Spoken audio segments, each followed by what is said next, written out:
안녕하세요. 하재소프트와 함께하는 입문자를 위한 윈도우 디바이스 드라이버, 저는 하재소프트 이봉석 대표이사입니다. 반갑습니다. 이번 시간에는 지난 시간에 이어서 13장 KMDF 드라이버와 응용 프로그램 두 번째 시간을 가져보려고 합니다. 지난 시간에는 create 파일과 close handle 이 두 가지 함수를 통해서 저희가 작성한 샘플 KMDF 드라이버와 그리고 샘플 응용 프로그램 간의 간단한 연결을 확인해 보는 시간을 가졌었습니다. 이번 시간에는 두 번째 시간으로서 read 파일 그리고 write 파일과 같은 win32 API 함수가 사용되어 어떻게 주고받을 수 있는지 응용 프로그램과 드라이버 간의 통신 방법을 조금 더 구체적으로 추가하는 그런 작업이 되겠습니다. 이번 시간도 잘 따라와 주시면 감사하겠습니다. 앞서서 예전에 제가 올렸던 동영상들을 쭉 찾아보시면 KMDF 드라이버에 대해서 조금 더 자세한 설명을 드렸기 때문에 그 부분을 참조하시면 좋을 것 같고요. 이번 시간에는 좀 간단하게 연장선상에서 우리가 이 샘플 드라이버를 작성해 보는 시간이기 때문에 실습 위주로 여러분들이 살펴보시는 시간을 가지도록 하겠습니다. 먼저 어플리케이션과 KMDF 드라이버 간의 연결 그림을 우리가 한번 이해하고 넘어갈 필요가 있는데요. 보시면 어플리케이션에서 디바이스 드라이버까지 내려갔다 올라오는 이 화살표가 있습니다. 이것이 이제 create 파일, close handle, read 파일, 그리고 write 파일, 디바이스 사이드 컨트롤, 아마도 제일 많이 사용되는 5가지 API 함수가 될 텐데 이와 같은 함수들이 하나같이 드라이버에 내려갔다가 이렇게 올라오게 되는 거예요.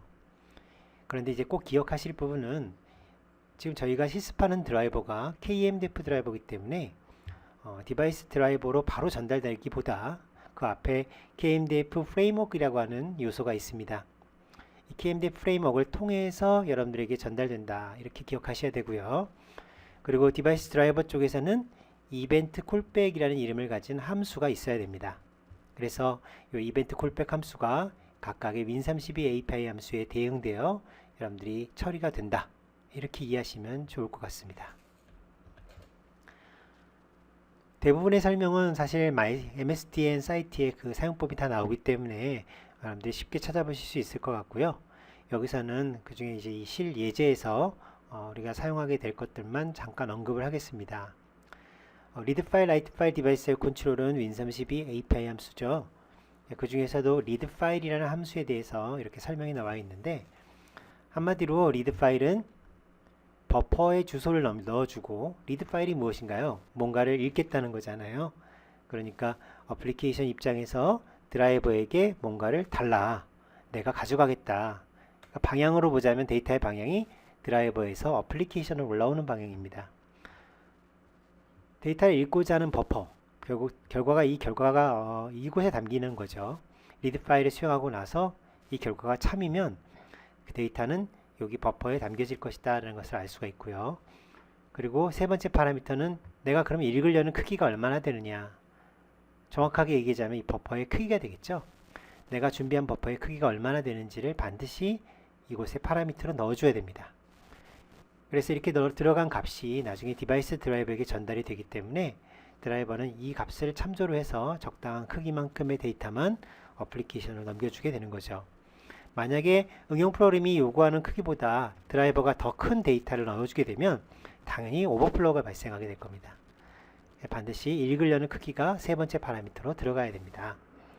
그리고 네 번째는 포인터가 되는데, 실제로 이 결과가 참일 때 내가 요구하는 크기는 얼마였는데 실제로 수행된 크기는 얼마가 되었는지, 이게 중요할 때가 있습니다. 내가 1000바이트를 달라고 했더니 실제로 500바이트밖에 못 읽었다, 뭐 이런 경우에 실제로 읽혀진 크기 값이 여기 포인터 변수에 포인터가 가리키는 변수에 담겨지게 되는 거죠. 그러니까 내가 읽으려는 크기와 실제 수행된 크기, 이 두 가지가 아마 가장 중요하지 않을까 싶습니다. 오버랩드 필드는 본 강의에서는 생략하도록 하겠습니다. 널로 사용하시는 걸로 진행하겠습니다. 자, write 파일도 마찬가지로 read 파일과 거의 의미가 흡사합니다. 단지 방향성에 있어서만 write 파일 말 그대로 뭔가를 쓰겠다는 뜻이잖아요. 어플리케이션 입장에서 뭔가를 쓰겠다, 그러니까 드라이버에게 데이터를 보내는 겁니다. 결국 데이터의 방향을 보자면 어플리케이션에서 디바이스 드라이버 쪽으로 향하게 되겠죠. 그래서 쓰고자 하는 데이터가 담겨져 있는 버퍼, 그리고 역시 마찬가지로 쓰고자 하는 데이터의 크기, 그리고 실제로 쓰여진 크기, 기록된 크기가 되겠습니다. 뭐 이런 경우도 가끔 있겠죠. 우리가 10,000바이트를 기록하라고 했더니 500바이트밖에 기록을 못했다.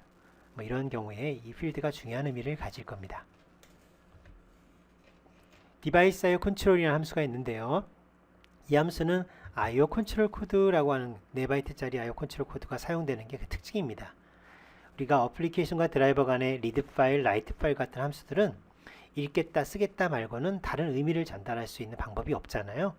그래서 읽겠다, 쓰겠다 말고 그 외에 별도로 제조사와 함께 따로 정의한 특별한 어떤 의미를 가지고 싶을 때 여러분들이 IO 컨트롤 코드라고 하는 이 필드를 임의로 작성하셔서 이걸 통해서 드라이버와 구체적인 파라미터로서 내용을 주고받을 수가 있습니다. 나머지 필드들은 우리가 라이트 파일과 리드 파일에 사용됐던 버퍼의 의미와 거의 흡사한데요. 인 버퍼, 아웃 버퍼, 우리가 이 방향을 잘 보셔야 되는데 여기서 인이라고 하는 것은 들어가는 방향. 그래서 어플리케이션의 관점에서 보는 겁니다. 어플리케이션 관점에서 들어가는 방향. 즉 디바이스 드라이버에게 전달되는 버퍼가 되는 거고, 아웃 버퍼 그러면 어플리케이션 입장에서 끄집어내는 방향. 그러니까 드라이버로부터 데이터를 읽는 방향이 되겠죠. 그래서 그 반대 방향이 되겠습니다. 디바이스의 컨트롤 함수는 재밌게도 버퍼를 2개를 줄 수가 있습니다. 이렇게 인 버퍼와 아웃 버퍼를 줄 수가 있고요. 그 다음에 크기도 역시 2개가 필요하죠. 인 버퍼의 크기, 아웃 버퍼의 크기. 그리고 여기서는 설명을 생략했지만 요 마지막에 두 번째 필드를 보시면 요 바이트 리턴드라고 해서 실제로 수행된 크기 값도 알 수는 있습니다. 실전에서는 잘 사용되지는 않죠. 자, 이렇게 우리가 리드 파일, 라이트 파일, 디바이스 컨트롤 세 가지 API 함수에 대해서 간단하게 살펴봤는데요. 결국 어플리케이션은 이런 함수를 통해서 디바이스 드라이버와 통신을 하게 되고 원하는 결과를 읽거나 또는 기록할 수 있게 되겠죠. 자, 이번에는 KMDF 드라이버 입장에서 보겠습니다. 자, 어플리케이션에서 리드 파일, 라이트 파일, 디바이스 IO 컨트롤 같은 함수를 사용하게 된다면 결국 디바이스 드라이버 쪽에서는 이벤트 콜백을 준비하셔야 되는데, 이벤트 콜백 함수는 각각의 그 윈32 API 함수에 대응되도록 여러분들이 작성하실 수가 있습니다. 자, 처음에 보시는 요 바로 이벤트 IO 리드라는 콜백 함수가 있는데요. 요 이름에서 우리가 알 수 있듯이 어플리케이션에서 리드 파일이라는 API 함수를 쓰시게 되면 이곳으로 제어가 넘어오게 될 겁니다. 이때 length는 어떤 값일까요? 바로 읽으려는 크기가 되겠죠. 제가 앞으로 잠깐 넘어가 보자면 이곳에서 우리가 어플리케이션에서 읽으려는 크기, 바로 여기 들어갔던 이 값이 그대로 디바이스 드라이버에게 전달이 되는 겁니다. 자, 근데 이제 문제는 버퍼인데요. 버퍼 주소가 따로 없습니다. 자, 버퍼 주소는 따로 없지만 여러분들이 그 버퍼 주소가 보관된 그런 이제 자료형을 알 수가 있는데 그게 바로 리퀘스트라고 하는 변수입니다. 뒤에서 설명드리겠지만 우리는 이 리퀘스트라는 변수를 이용해서 필요한 추가 파라미터를 얻을 수가 있습니다. 그 중에서도 버퍼 주소는 이 파라미터를 통해서 얻을 수 있다. 이렇게 기억하시면 되겠죠. 결국 디바이스 드라이버 입장에서는 이 함수가 왜 불려졌을까요? 어플리케이션이 뭔가를 읽기를 원한다. 그런 뜻이죠. 그러니까 여러분들은 이 랭스만큼의 크기만큼만 읽어서 데이터를 읽어서 어플리케이션에게 넣어주면 되겠습니다. 그래서 어플리케이션에 넣어주기 위해서는 이 버퍼의 주소를 이 리퀘스트를 통해서 취해야 되는 그런 작업이 추가로 필요한 거죠. 자, 이번에 라이트를 보겠습니다. 자, 라이트도 역시 마찬가지로 이벤트 라이트, 이벤트 IO 라이트라는 콜백 함수를 여러분들이 가져야 되는데 이 함수는 라이트 파일이라고 하는 윈32 API 함수에 대응되겠죠. 그래서 어플리케이션이 뭔가를 드라이버에게 전달하는 겁니다. 그래서 그 전달하는 데이터의 크기, 바이트 크기가 이곳에 남겨질 것이고 마찬가지로 어플리케이션이 전달하고자 하는 그 데이터가 들어있는 버퍼 주소가 바로 리퀘스트라는 변수를 통해서 취할 수가 있습니다. 자, 이번엔 디바이스 IO 컨트롤과 관련된 이벤트 IO 디바이스 컨트롤인데요. 자, 이 이벤트 IO 디바이스 컨트롤도 마찬가지입니다. 어플리케이션에서 디바이스 IO 컨트롤을 썼을 때 잠깐 앞으로 제가 넘어가 보겠습니다. 이 디바이스 IO 컨트롤 API 함수를 썼을 때 사용된 요 두 번째 파라미터, 이 IO 컨트롤 코드라고 하는 요 값이 드라이버에게 전달될 것이고, 그리고 나머지 필드 중에서 여기 아웃풋 버퍼 랭스 그리고 인풋 버퍼 랭스, 그러니까 여기서 앞에서 보시자면 요 아웃풋 버퍼 랭스, 그 다음에 인풋 버퍼 랭스, 위치가 거꾸로입니다. 아웃 버퍼 랭스, 인풋 버퍼 랭스의 값을 받을 수가 있다. 즉 IO 컨트롤 코드, 인풋 버퍼 랭스, 아웃 버퍼 랭스, 그리고 나머지 버퍼에 대한 부분들은 마찬가지로 리드 라이트 때와 마찬가지로 여기서도 이 리퀘스트라고 하는 변수를 통해서 여러분들이 추가로 끄집어낼 수가 있습니다.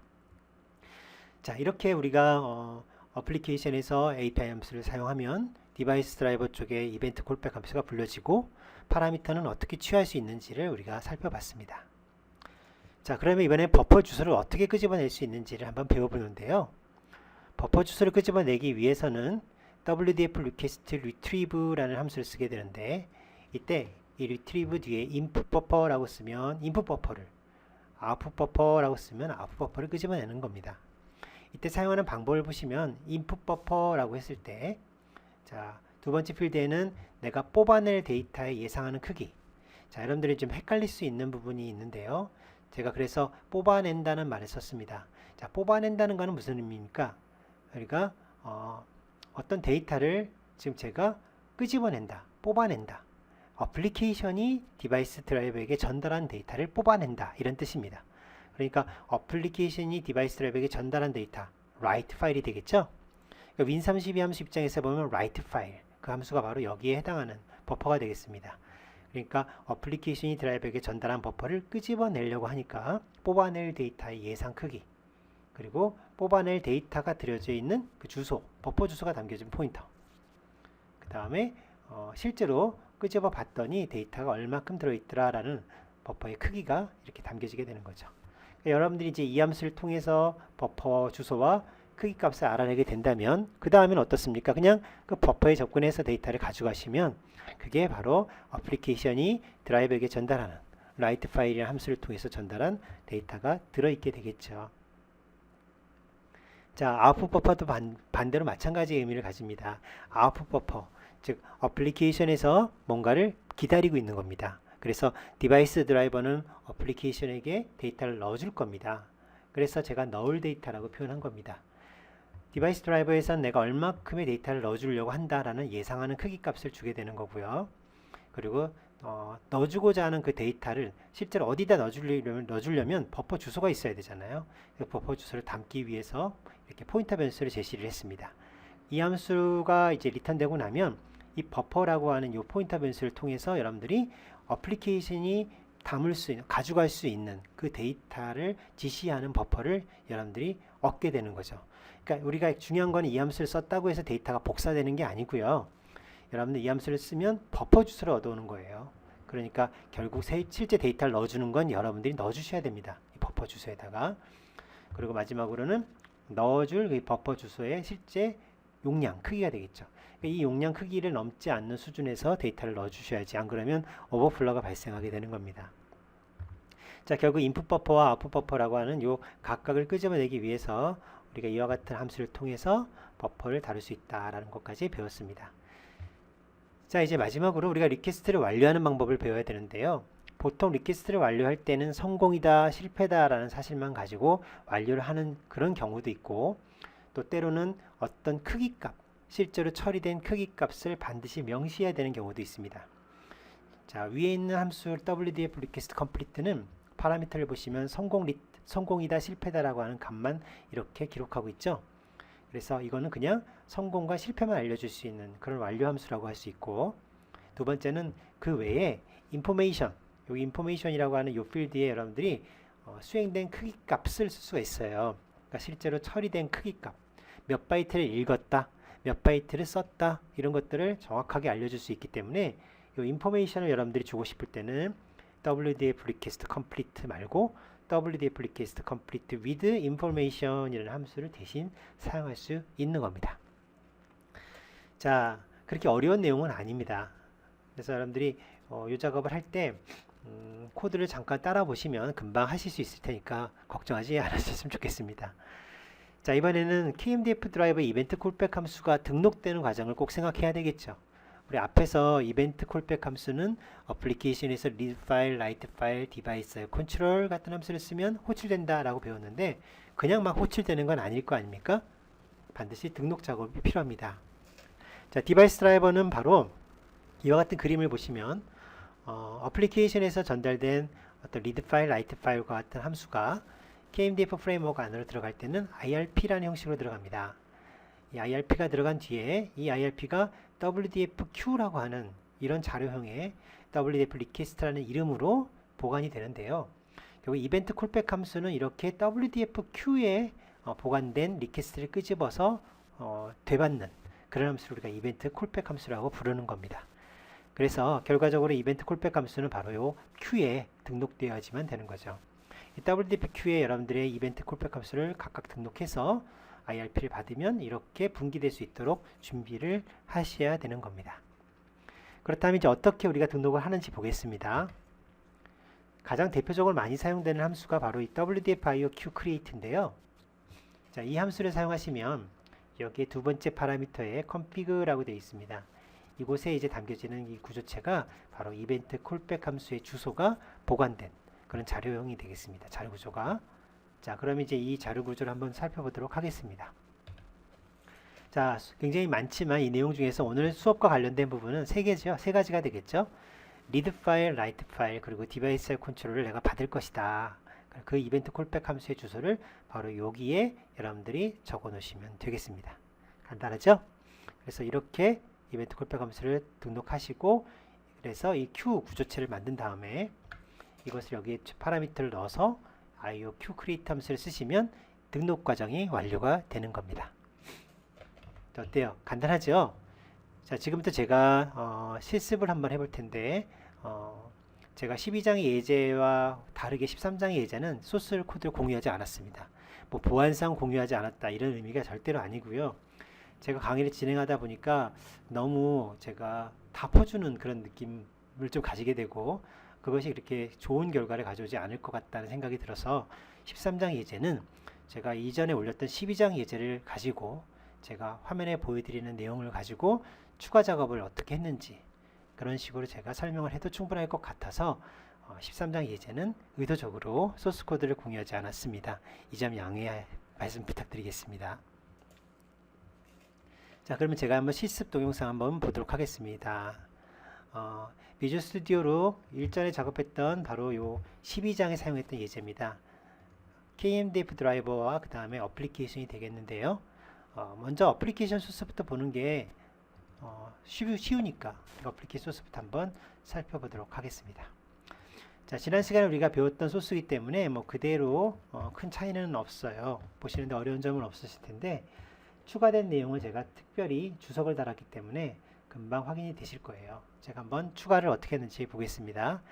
자, 이전 코드는 디바이스 드라이버의 이름을 구해와서 create 파일하고 close end라는 그런 예제였었거든요. 자, 이번에는 어떻게 제가 수정을 했냐면, 자, 이 create 파일까지는 똑같습니다. 아래 보시는 것처럼. 그런데 이제 아래 보면 제가 추가 코드를 이렇게 작성을 했죠. 보이시죠? 여기서부터 시작해서 여기까지입니다. 굉장히 간단하죠? 자, 확대 한번 해보겠습니다. 자, 한번 보시죠. 자, 13장 예제는 바로 12장 예제에서 여기까지만 추가를 한 겁니다. 즉, 디바이스 IO 컨트롤, 그리고 리드 파일, 라이트 파일, 이 세 가지 함수를 제가 사용하는 그런 부분을 어떻게 썼는지를 볼 수가 있습니다. 동영상을 여기서 잠깐 멈춰 놓으시고 여러분들이 이제 코드를 짜셔도 되겠죠. 이제 이 부분 그렇게 어려운 부분은 아니기 때문에 제가 소스 코드를 공유하지 않았다고 말씀드렸습니다. 자, 어플리케이션에서 우리가 디바이스 IO 컨트롤을 쓸 때 보면 파라미터가 디바이스 컨트롤 코드, 임의의 코드를 쓸 수 있는 컨트롤 코드가 되겠고, 인 버퍼, 아웃 버퍼, 즉 들어가는 방향과 나오는 방향의 버퍼를 미리 준비해서 이렇게 주소를 넣어줘야 되겠죠. 그 다음에 인 버퍼의 크기, 아웃 버퍼의 크기, 그리고 실제 처리된 결과가 담겨지는 처리 결과의 크기, 이렇게 사용하시면 이게 바로 디바이스 드라이버로 전달되게 되겠습니다. 자, 아래를 볼까요? 리드 파일. 자, 리드 파일은 뭔가를 읽겠다는 그런 의미죠. 그래서 리드 파일 할 때 아웃풋 버퍼를 쓰겠죠. 읽는 거니까. 아웃풋 버퍼 방향 정화 중요하다고 그랬습니다. 어플리케이션 관점에서 바라봤을 때 끄집어낸다. 그러니까 아웃이 되는 겁니다. 그래서 내가 이 아웃풋 버퍼로 512바이트만큼을 끄집어내고 싶다. 달라. 그러면 실제 수행된 크기 값은 여기에 담겨지게 될 것이고요. 라이트 파일은 그 반대겠죠. 내가 인버퍼에 담겨진 값을 512바이트만큼 드라이버 너에게 보내겠다. 그러면 실제로 처리가 되고 나면 얼마큼 기록이 됐는지 그 값을 알 수가 있습니다. 자, 이렇게 세 가지 함수를 사용하는 간단한 예제가 되겠습니다. 자, 어플리케이션 한번 빌드 한번 해보도록 하겠습니다. 자, 큰 문제 없이 빌드가 잘 되는 걸 아실 수가 있죠. 자, 이번엔 드라이버 쪽 코드를 보도록 하겠습니다. 자, 디바이스 드라이버 쪽 코드 전부 다 보실 필요는 없고요. Q.C라는 소스가 있습니다. 자, 이 Q.C라는 소스를 열어서 추가된 내용만 한번 확인해 보도록 하겠습니다. 자, 먼저 첫 번째 추가된 작업은 여기까지인데요. 자, 보시면 기존의 코드가 디바이스 IO 컨트롤 쪽에 대한 이벤트 콜백이 등록되어 있더라고요. 그래서 굳이 추가 작업을 할 필요가 없었습니다. 그래서 13장에서는 리드하고 라이트만 제가 이렇게 추가를 했습니다. 간단하죠? 자, 보시는 것처럼 여기서 여기까지만 추가가 된 겁니다. 자, 하나는 리드 쪽을 처리할 콜백 함수고 또 하나는 라이트 쪽을 처리할 이벤트 콜백 함수가 되겠습니다. 파라미터는 이렇게 전달되겠죠. 자, 오늘 파워포인트에서 배웠던 내용 그대로입니다. 그래서 세 개의 파라미터가 전달되고 랭스가 들어오고 여러분들이 버퍼가 필요하다면 리퀘스트를 통해서 그 버퍼를 취하시면 된다. 그렇게 말씀을 드렸죠. 간단하죠. 자, 이제 남은 작업은 리드하고 라이트 그리고 디바이스 컨트롤이 어떻게 등록되는지 등록되는 곳이 남았습니다. 자, 등록되는 곳은 아래로 내려가 보겠습니다. 자, 아래 보시면은 바로 여기서 여기까지 굉장히 간단하죠. 자, 이렇게 등록을 했습니다. 보시는 것처럼 기존 코드에 보니까 이 디바이스 컨트롤이 이렇게 등록이 되어 있었어요. 그래서 제가 이번 시간에는 디바이스 컨트롤 말고 리드 쪽과 라이트 쪽만 앞에서 보셨던 요 리드 라이트 함수 있었죠? 요거 요 함수하고 요 함수가 되겠습니다. 그래서 이 두 개의 함수만 똑같은 이름으로 이렇게 등록을 했습니다. 하나는 이벤트 IO 리드로 또 하나는 이벤트 IO 라이트로 여기까지 이렇게 등록을 하시고 나면 이제 어플리케이션에서 디바이스 IO 컨트롤을 불렀을 때는 이것이 호출되는 것이고 어플리케이션에서 리드 파일을 호출하게 되면 여기가 호출되고 그리고 어플리케이션이 라이트 파일을 하게 되면 여기가 호출되게 되는 거죠. 자, 한번 빌드를 한번 해보도록 하겠습니다. 자, 이렇게 하면 이제 빌드가 무사히 잘 됩니다.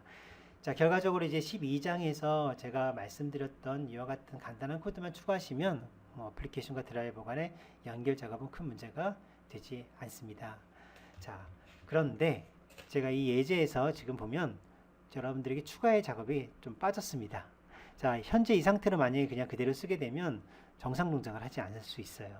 왜냐하면 리퀘스트에 대한 완료 처리가 빠졌기 때문이거든요. 제가 한번 같이 완료 처리 한번 해보도록 하겠습니다. 자, 기존에 이 디바이스 IO 컨트롤이라고 하는 이 함수가 어떻게 처리됐었나 한번 그 코드를 한번 보도록 하겠습니다. 자, 이 디바이스 IO 컨트롤 내용을 보면 그다지 뭐 내용은 없는데요. 중요한 건 여기서 완료 처리를 하는 이 부분이 바로 중요합니다. 완료는 이렇게 하는 거죠. WDF request complete라고 하면 되겠습니다. 자, 이 함수를 사용했던 걸 보면 지금 같은 경우에 저는 구태여 어떤 크기 값 같은 거 수행 크기를 알려줄 필요가 없다고 생각을 했기 때문에 그냥 이 함수만 써서 이렇게 완료를 할 수 있었던 거예요. 그러면 이제 오늘 추가했던 두 개의 이벤트 콜백이 있었죠. 이벤트 리드와 그리고 이벤트 라이트 이 두 개의 함수도 간단하게 그냥 완료를 시키고 싶다면 이렇게 넣으시면 되는 거예요. 이렇게 그죠? 그 다음에 이 리퀘스트가 이 변수가 사용됐기 때문에 onReference 파라미터는 필요가 없겠고 마찬가지로 여기서도 이벤트 라이트에서도 이걸 써주시고 리퀘스트가 사용됐으니까 onReference는 필요가 없을 것이고 이렇게 하시면 이제 정상적으로 동작하는 예제가 되었습니다. 자, 어때요? 간단하죠? 보다 더 우리가 KMDF 드라이버에 대한 내용이 궁금하시다 그러면 관련 서적이나 제가 앞서서 설명해 드렸던 동영상들이 있습니다. 그 동영상들을 쭉 찾아서 보시면 지금보다 조금 더 상세한 내용을 여러분들에게 소개하고 있으니까 그걸 통해서 여러분들이 익히시면 될 것 같습니다. 자, 오늘은 샘플 KMDF 드라이버 그리고 응용 프로그램을 조금 수정해서 리드 라이트 그리고 디바이스 컨트롤 API 함수가 어떻게 통신되는지에 대해서 살펴보았습니다. 고생 많았고요. 다음 시간에 또 좋은 동영상을 통해서 여러분들을 만나 뵙겠습니다. 감사합니다.